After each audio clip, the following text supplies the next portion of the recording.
Hey, it's me, MLB. Here is Chance Ball Chapter 50, and this one is titled, It's Crossover Time.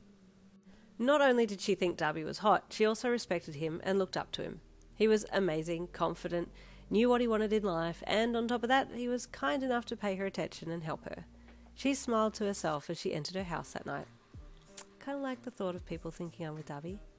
She walked up the stairs to her room and dropped her bag down, allowing herself to imagine him as her boyfriend as she flopped down on her bed.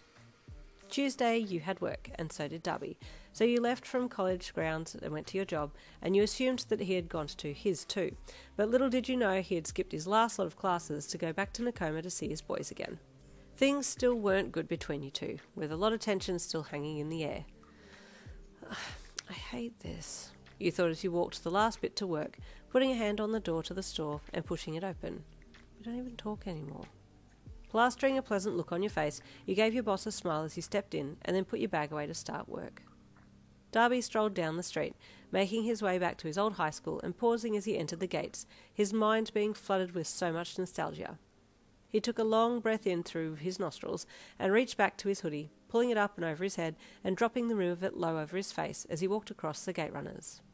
Muscle memory kicked in and he walked straight towards the gym, his ears picking up on the telltale sound of squeaking shoes on the volleyball court, mixed with the sound of balls being smacked and calls from the players. He grinned to himself and made his way to the side door and let himself in quietly, sliding along the side wall and watching from under his hoodie. He was so focused on the game that he didn't see a girl from the sidelines watching him.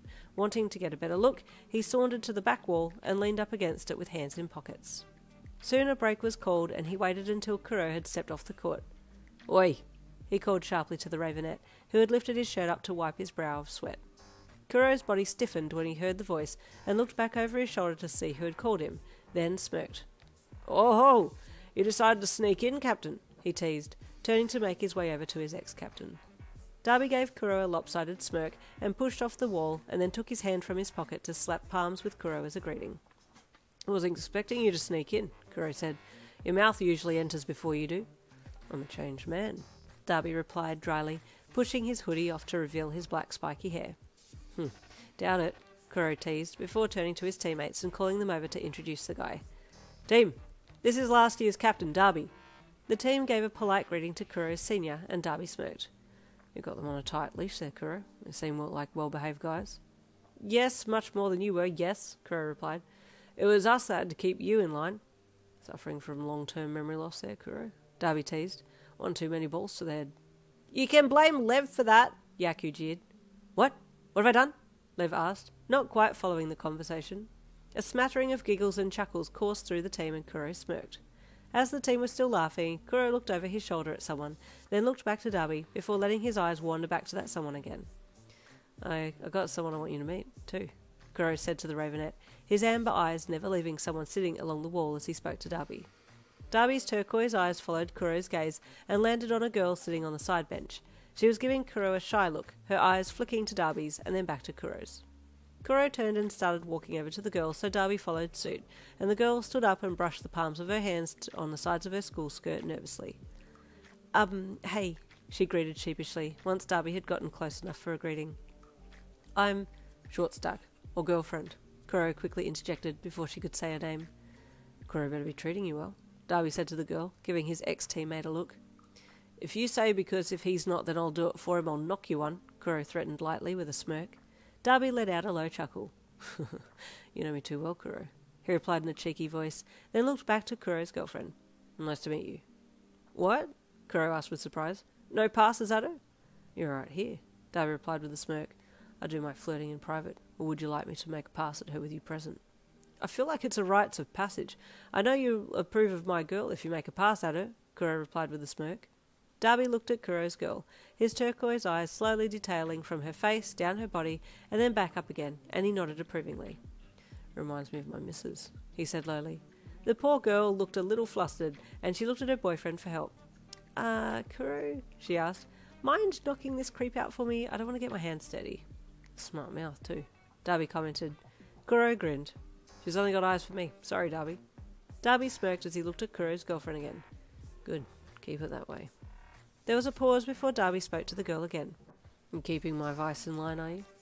"As much as humanly possible," the shorter female replied with a tired sound in her voice. She's tired of trying to keep up with me because she's so short, Kuro quipped, immediately getting a rise out of his girlfriend, who promptly tried to kick him from where she was standing but missed, and he let out his uncontrolled laugh as Dabi watched on with amusement. Looks like our girls have similar personalities, Dabi mused to Kuro. Mine wouldn't hesitate to kick me either. I like your girl already, Kuro's girlfriend said to Dabi. We'll have to meet up one day, he replied. But until then, I better get going home. I'll see you out, Kuro said, stepping back up beside him. I got something to ask you as well. I'll be back, short stack, he said to his girl, turning and heading off to the door with Dabi. Dabi glanced at his watch and then grunted and tucked his hand back in his pocket with Kuro glancing at him. You good? He asked. Yeah, thought I'd have time to go home and eat before work, Dabi replied. You? Work? Kuro chuckled. You really have changed. Shut up, Dabi sneered. I'm teaching a bunch of babies how to run in diapers. Oh, sounds fun, Kuro replied with a cheeky smirk as he walked Dabi to the side door. What you need? Dabi asked Kuro once they were out of earshot of the players in the building. You, still got the keys to Utopia? Kuro asked the scarred ravenette. Yeah, Dabi replied with a smirk. You want to take your girl there? Kuro nodded with a mischievous look in his eye. Yeah, I, got some plans for Thursday night. Oh, Dabi mused knowingly. Those type of plans. Did you need a ride? I got a car. So you name the time and I'll come get you. You got a car? Kuro asked with surprise. Awesome. Thursday night, 10 p.m, come and get me. Same address. I haven't moved. Sure, Dabi replied, holding his fist out to bump Kuro's. The pair shared a knowing look and then looked back over to where Kuro's girlfriend was now sitting beside Kenma. She seems like a good girl, Dabi commented to Kuro. Yeah, she is, Kuro replied with a loving look in his eye before he remembered something else. Oh, I got a game on tomorrow here too. You want to come watch? I'll see what I can do, man, Dabi replied, fist bumping Kuro with one hand as he flicked his hoodie up with the other. I know you need Daddy here to cheer you on. His smirk could be seen clearly from under the rim of his hoodie. You're an ass, Dabi, Kuro sneered. Dabi was already thinking about what he was going to focus on with the girls that day as he walked the last bit of the way to work and then entered the hall, giving Tonkata a head jerk in greeting. Omawei looked over immediately when she heard Dabi's voice and blushed a little before looking away, her bashfulness not going unnoticed by the 16-year-old server who hated Dabi's guts for calling her a one-trick pony. She still attended the practices, but if Dabi said something she didn't like, she'd just up and leave, which pissed him off. If you're going to keep walking out every time I call you out for your stuff, then don't bother coming back, he said to her the last time that she had left in a huff. She had promptly ignored him, getting angrier and angrier that he had just suddenly walked in and ruled the roost here. After greeting Tonkata, Dabi's eyes flicked to the girls, and he gave them a sneering grin. You ready for practice? He asked in a mischievous tone. Most of the girls groaned, fearing a ton of sit-ups and serves, but Omawei smiled and nodded her head rapidly, just excited to be in Dabi's presence again. The 16-year-old server watched Omawei's reaction and smirked to herself. All throughout the lesson, she kept her eyes on Omawei, an evil sneer pulling at her lips when she could see there was at least some infatuation from the 14-year-old side of the fence. It was after the lesson, once Dabi and Tonkata had left, that she sauntered over to her teammate. So, you seem to be doing really well, she commented to Omawei, who looked up and smiled to the server from where she was trying to tie her shoelaces. Yeah, I really feel like I'm improving a lot. The 16-year-old hummed coyly. I'd say that's all thanks to Dabi, huh? Omawei blushed. Yeah, he's been really helpful. He even stayed back to help me train. Oh, he did? The server asked, plopping down on the bench beside the smaller 14-year-old. That's interesting. And he even walked me home afterwards too. Oh, she hummed. Just the two of you? Omawei nodded bashfully. That's a little bit intimate, isn't it? The server hummed deviously. I bet people would think you two are dating. Omawei blushed. Well, people already think we are. The 16-year-old gasped dramatically. Wow, really? You like him too, don't you? That's perfect then. If you like him and people think you two are together... Oh, but please don't say anything, Omawei said quickly. He doesn't know that people think that he and I are dating, and he doesn't know I like him either. Oh, I won't say anything, the server replied with a hidden coy smirk. Your secret's safe with me. She gave Omawei one last fake smile and then stood up. I think he likes you too. He's always paying you more attention than the rest of us. It looks like he only cares about you.